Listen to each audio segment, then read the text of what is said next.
Professional.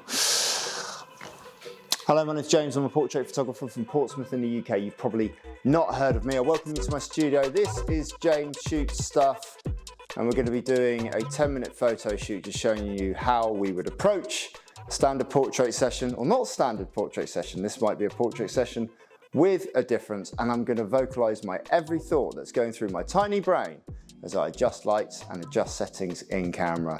Hopefully you can follow along. And 10 minutes later, we should have some amazing portraits. Say hello to Charles, he's over here.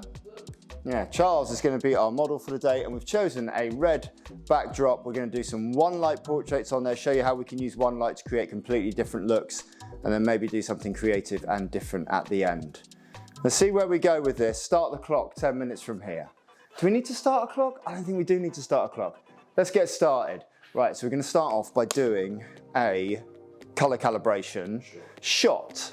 So we've got our color checker there from Calibrate, and what this does is it makes sure that we are getting correct colors, so we can process these charts afterwards if we're shooting them in RAW to create color profiles which then give us correct color throughout the shoot, which is really important when we're shooting any dresses or any clothing that are a certain type of color, any skin tones that are a certain type of color, but particularly with the backdrops as well. It means we're going to get the most out of that red, and we're really going to try and get some nice red background portraits here. So it's just a standard shot here.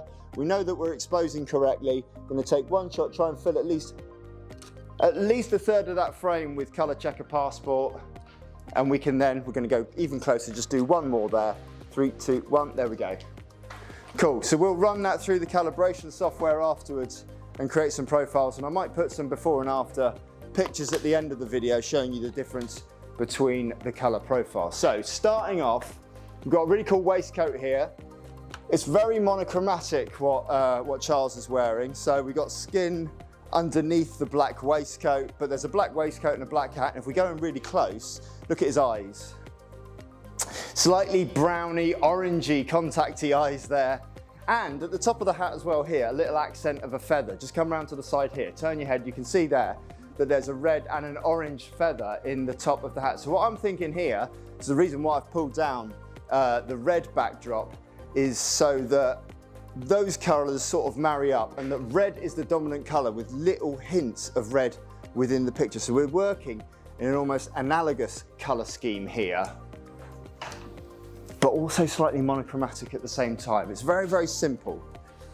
So we can't really mess up. We're just going for sort of simple portraits here. So, start off with a simple portrait. Butterfly style lighting, looking straight down towards me. That's perfect. 3, 2, and 1.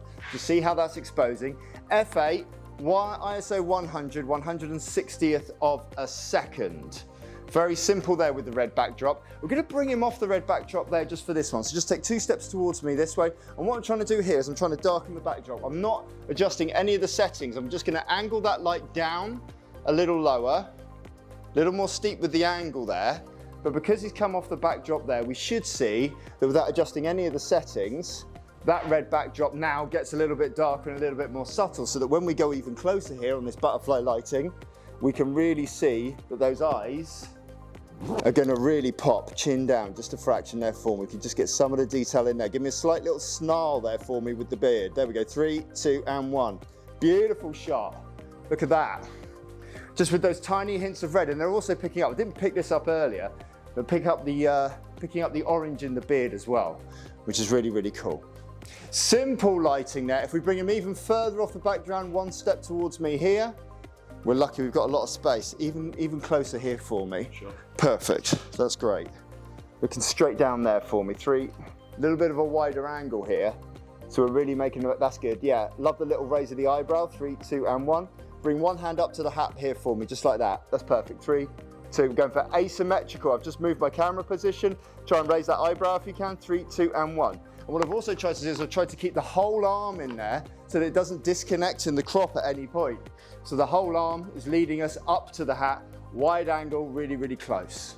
Take 2 steps back for me. 1, 2. Really clear direction I'm giving there when I'm giving our models, our customers, our mums, our dads, whoever is coming in, our business owners, give them real clear direction. Giving them numbers is good. So 2 steps back lets him know exactly where I want him to be. I'm going to move the light round now, 45 degrees into this Rembrandt position, just to give us a slight more different definition on the tone of the face here. Looking straight toward, yeah, little tilt the head to the side was lovely. The way he did that was lovely. Turn the head towards the light there for me, just a little bit this way. Perfect.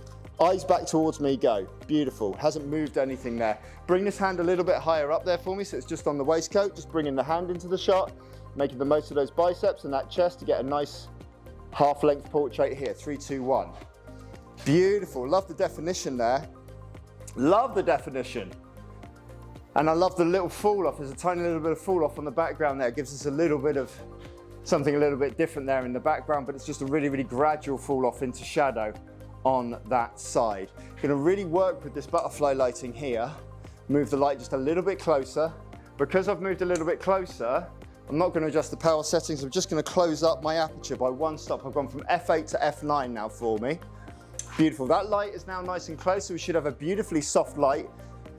I just need you to look straight into the camera there for me, looking straight towards me. Beautiful. 3, 2, and 1. Beautiful. So that's a nice head and shoulder shot. Both hands up on the rim of the hat there for me. Just touch it there for me. Yeah, that's it. And what he's done there is he's automatically brought his hat down. Should have a nice symmetrical portrait here. Beautiful. Lift the head up just a fraction there for me. Hands down now for me. And now just looking there. Now, I've gone super zoomed in here. Raise an eyebrow, go. This is all in camera.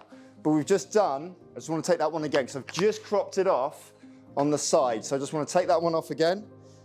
I want to darken down the whole portrait, so I'm just moving myself back up to F10. Little raise of the eyebrow again, 3, 2, and that should be in camera now.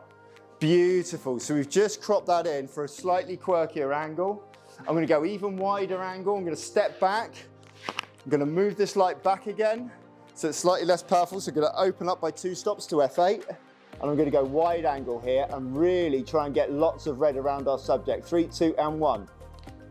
That's the shot there. Loads of red around the subject now. Good advertorial style picture there. Gives your clients, if you're working in advertorial, this will give your clients a lot of space around to put typeset and things like that. That's really, really cool. Move again a little bit closer to the background again there for me and turn so you're facing towards the light here.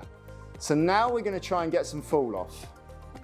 And what I mean by fall off is I want a nice red, bright red backdrop here where the light's hitting first, and then I want a dramatic fall off here into black almost. And this should happen because of the shadow that's created by our subject blocking the light come down, but also the natural fall off of flashlight as it happens. Lovely profile picture there. We're just going to take that profile. Chin up. 3, 2, 1.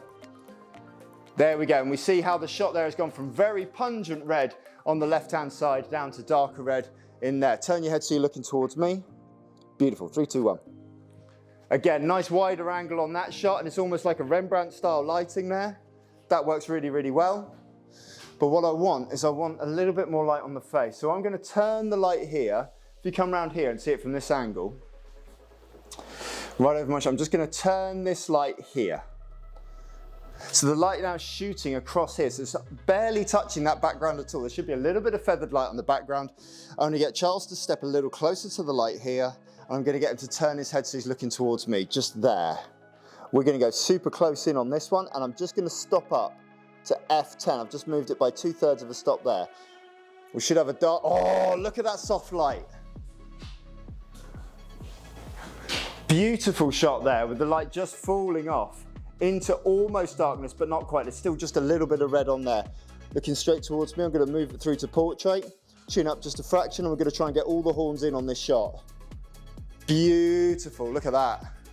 Stunning portrait, something a little bit different there. Now we're going to change our light. This is my favorite light. I love this softbox because it's so versatile. I can do so much with it, but I'm just going to lose this one now, turn it off. Coming close. You can see that it's shot on the Elinchron 5. These are the new lights I'm using in studio. No leads, just a single battery pack, which is here, which is rechargeable. They're so versatile, but they're also like reassuringly kind of heavy. That's what I like most about them. They've got a bit of weight to them in studio, which is cool. But we're moving over here to an Elinchron light here that does have a lead, and it's going up to a mini spot, which should be coming through now. So we want to go for a slightly more theatrical approach to this shot. And we can see when we move this light a little closer, we can see, there we go, a little spotlight there.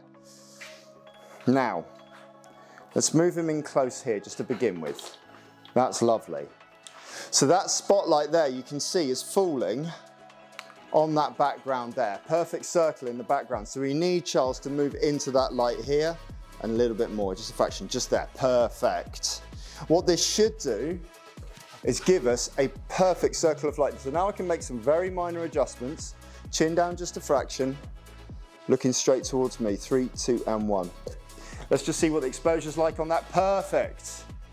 And look at that. We've got a lovely rim light. We can just adjust this thing to the, we can just adjust the scope here just to get that really pin sharp in the background. So there's almost no feathering.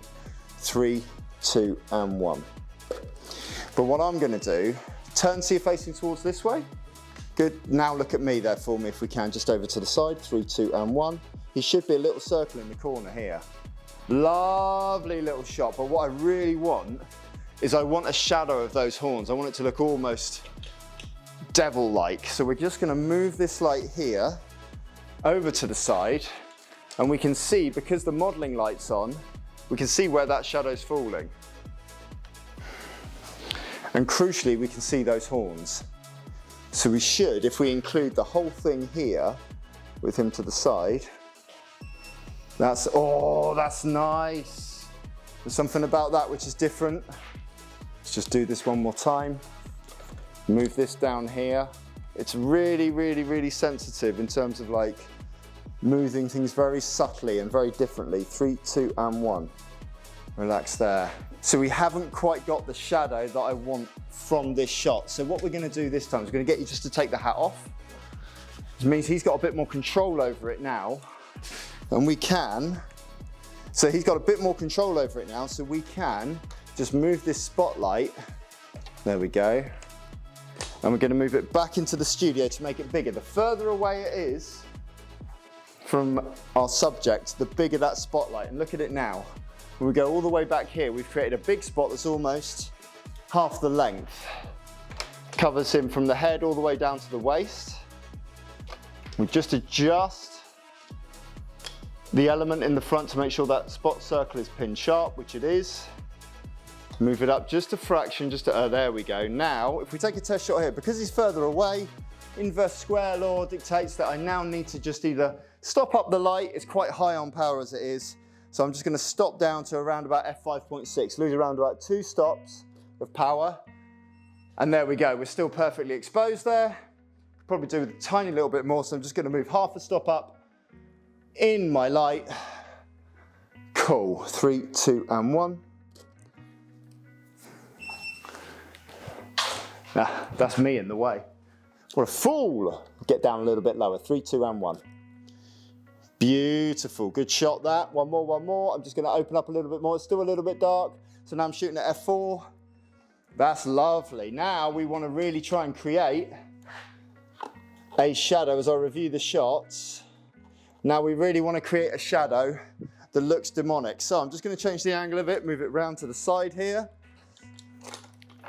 Hold the hat up there for me so I can see where the shadow's falling. The higher I put this light, the lower that shadow's going to be. If you take a step back for me this way, yeah, that's lovely, perfect. And a step towards me as well. Cool. And there we see, if we move it up and angle the light down, move it up there and angle the light down. We need to make sure that his head's in the shot, so we need to just, all you need to do is just lean your head in towards, and then look at me, just there. And that should give us a shot where we see everything. That last one was a little bit bright, so I'm just gonna lose a little bit of f-stop, all the way down to f5. That's lovely. That's lovely. Take a little step towards me again. There we go. Now I've got separation between the hat. There we go. Now I've got separation between the hat. Beautiful. That's good. One more, one more, one more. Just going to try and get it there. That's the shot. There. And we should have a clean. There it is. 3. Gone a little bit lower. Making sure I'm getting the angle. Lean your head back a little away from me. Just a little bit that way. That's good. We should just still be in the light there. And we've got a clean circle with this very satanic horned hat. Expression, expression, expression, and relax. One more, one more, one more, one more. There. And there we are. Beautiful. 10-minute photo shoot. All right. Near 15. Oh no. Cheers, thanks. There you go. That's all right. Good. Thank you for watching. Thank you for watching. What do you think? Oh, thank you for watching. If you like it, tell people about it. That's what we need to do. Yeah, innit? Yeah, it'd be nice. Yeah, it'd be nice, yeah. Just tell some people about it. Say some nice things.